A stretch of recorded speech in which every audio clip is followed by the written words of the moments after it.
Hello guys, তো তোমাদের সাথে কিছুদিন আগে আমি একটা নিরামিষ আলুর দমের রেসিপি শেয়ার করেছিলাম। তো তোমরা অবশ্যই কমেন্টে জানিও যে আলুর দমের রেসিপিটা তোমাদের কেমন লেগেছে।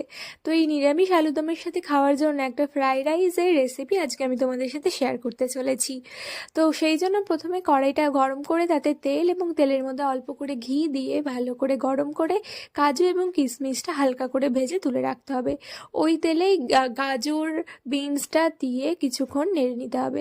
প্রথমে গাজরটা দিয়ে হালকা করে নেড়ে চেড়ে নিয়ে তারপরে বিনসটা দিয়ে আবারও কিছুক্ষণ নেড়ে তার মধ্যে ক্যাপসিকামটা দিয়ে ভালো করে নেড়ে নিতে হবে এবং পরিমাণ মতো লবণ দিয়ে নিতে হবে, যাতে এগুলো একটু সিদ্ধ হয়ে যায় তাড়াতাড়ি।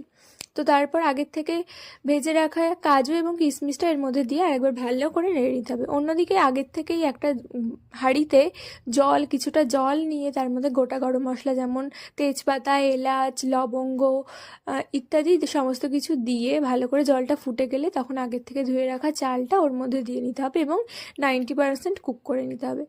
তারপর সমস্ত কিছু হয়ে গেলে একটা বড় পাত্রে ঘি ভালো করে মাখিয়ে তার মধ্যে ওই 90% কুক ভাতটা দিয়ে তার উপরে ওই ভেজে রাখা গাজর, বিনস এবং ক্যাপসিকাম ও ড্রাই ফ্রুটসের যেই ভাজাটা তৈরি করা হয়েছিল ওটা দিয়ে পরিমাণ মতো তোমরা যে যেমন চিনি খাও সেই রকম চিনি হালকা করে ছড়িয়ে নিতে হবে। যত লেয়ার করবে তত ভালো হবে এবং তারপরে একটু ঘি দিয়ে এরকম 3-4টে লেয়ার করে নিতে পারো।